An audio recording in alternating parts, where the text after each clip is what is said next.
Hey, what's going on YouTube? Alabama Reloader here. So tonight's video, or tonight's reloading session, I'll say, uh, I'm just going to be loading up, finish loading up whatever's left. I think it ends up being whatever 18 rounds of this Hornady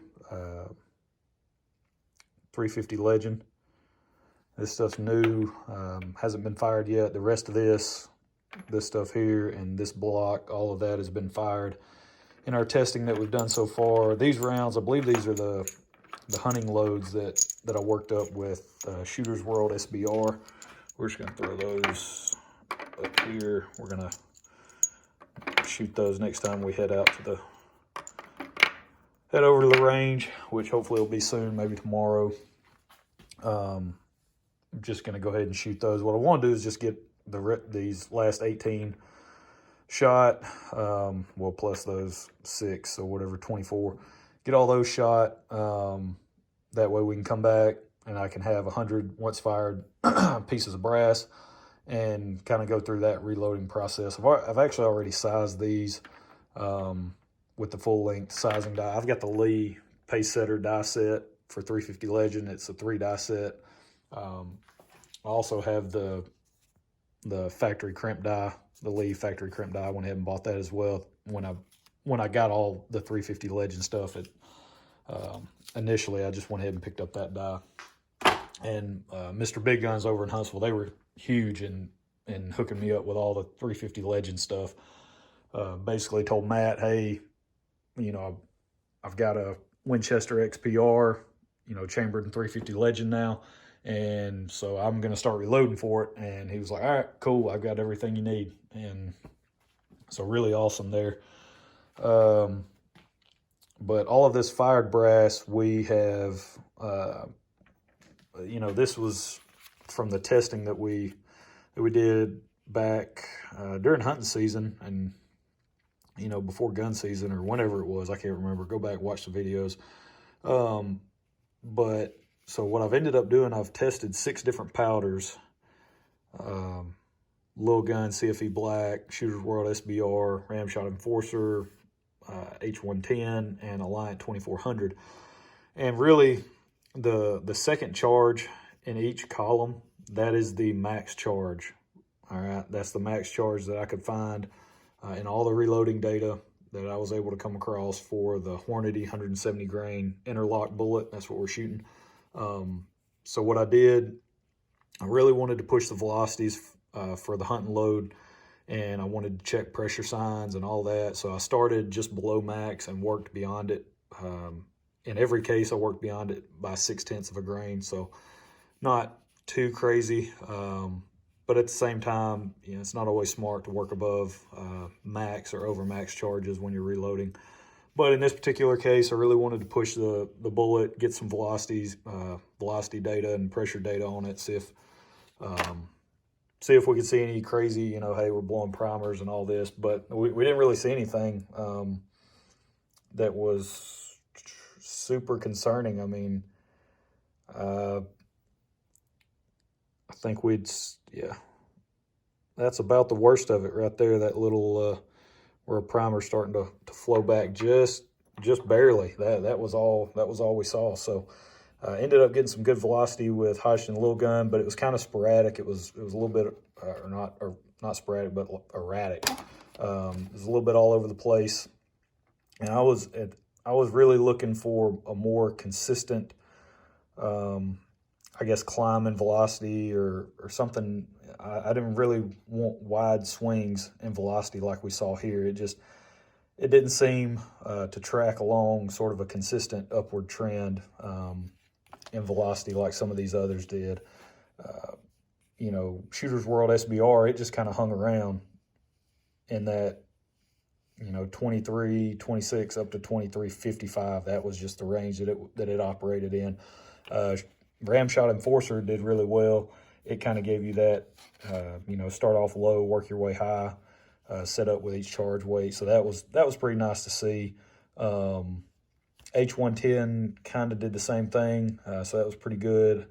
And then Alliant 2400 did as well. H110, that's actually going to be That is now dedicated 357 Magnum powder.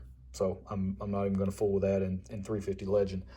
And whenever I finally get around to filming some 357 Magnum stuff, you'll see why. I've already loaded up a few rounds in that, and same kind of deal, checking velocities and pressure, and yeah, it was pretty wild what I came up with H110 and 357 Magnum, shooting the 125 grain XTP from Hornady. But for the 350 Legend, so all we're doing, I'm actually going to be using Ramshot Enforcer. All of these cases were already flared. I flared the case mouth just the smallest amount in the flaring die, or powder through expanding die, just to flare the case mouth. You know, very minimal, just to help with bullet seating. Did put a chamfer on all the case mouths as well. Again, aid with bullet seating. That way we're not scraping up copper or anything like that when we go to seat the bullets. Let's see, what else? They've all been primed.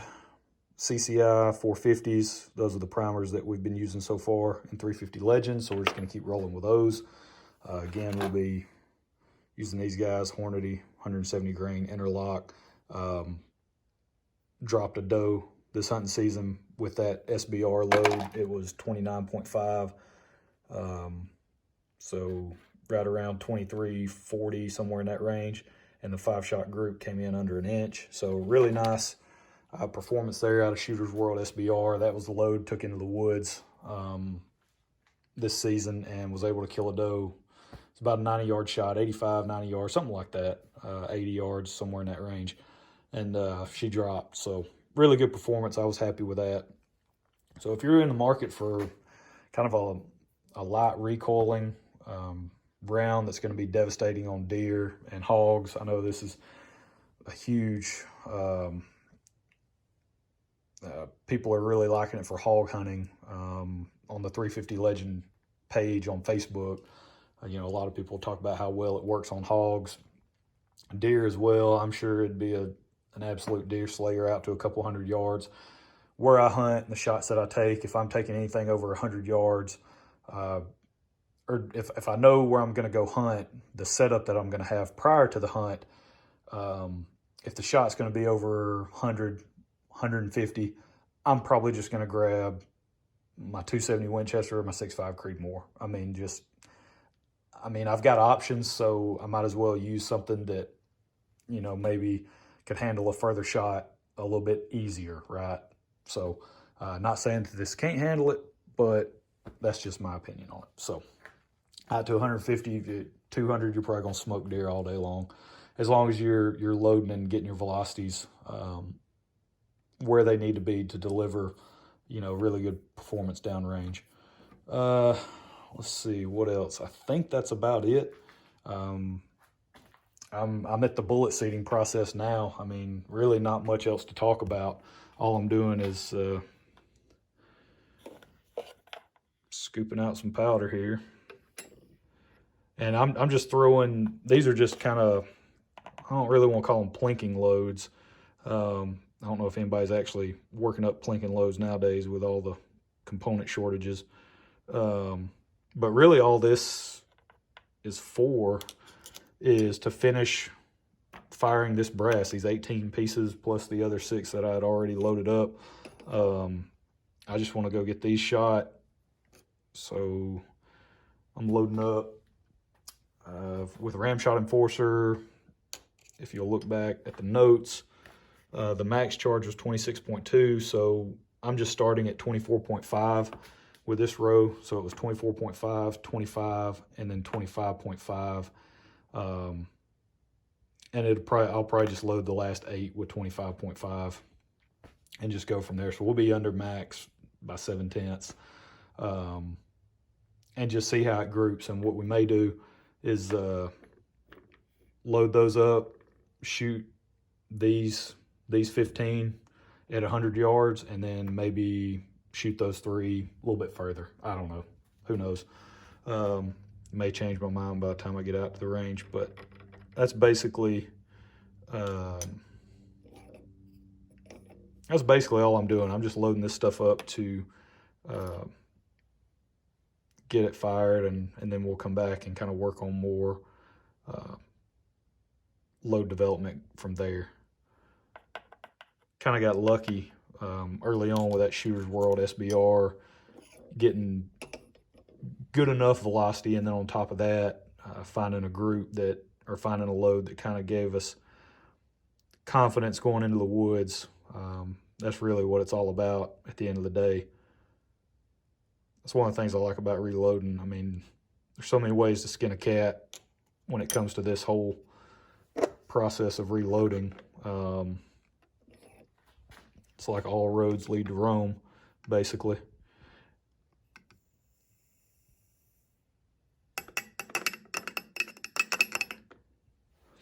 I'm using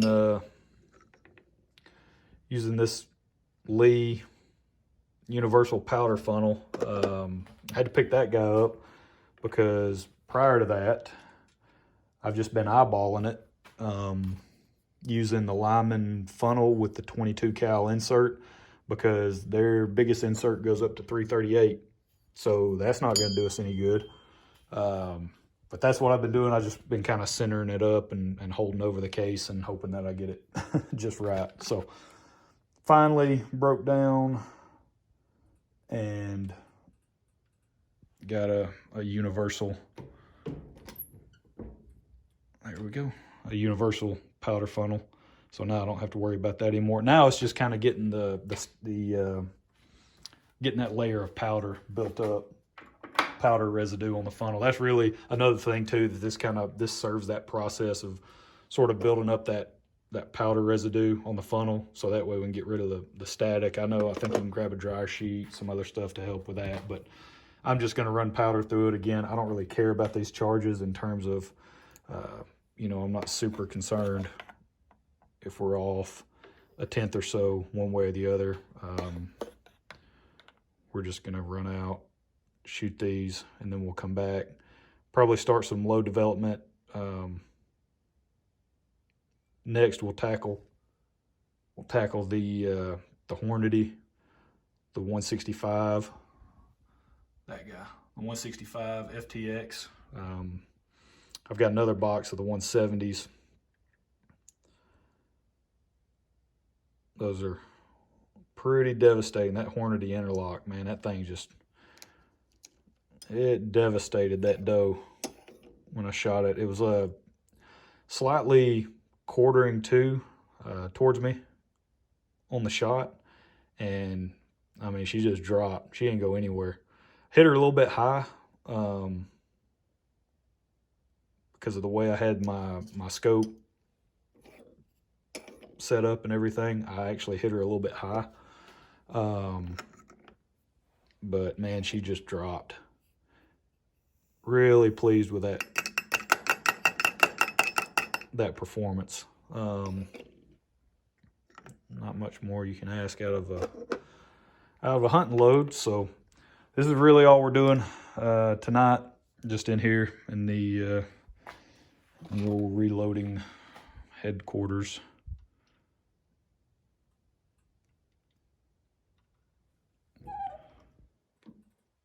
And then booyah.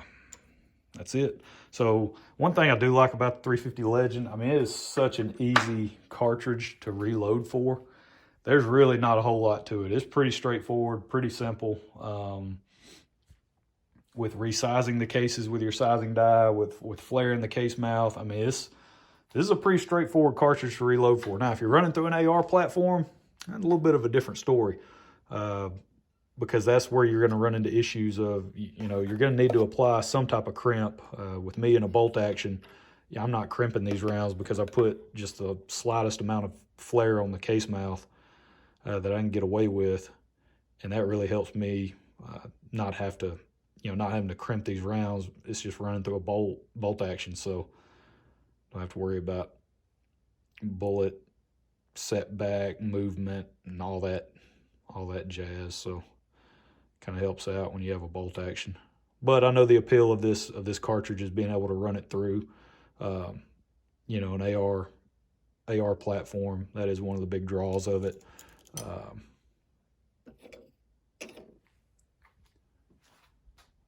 As swear I keep hearing voices or something outside. I don't know. Yeah, but I mean, that's it. That's all. You know, nothing too crazy tonight. I'm just sitting here getting these charges dropped.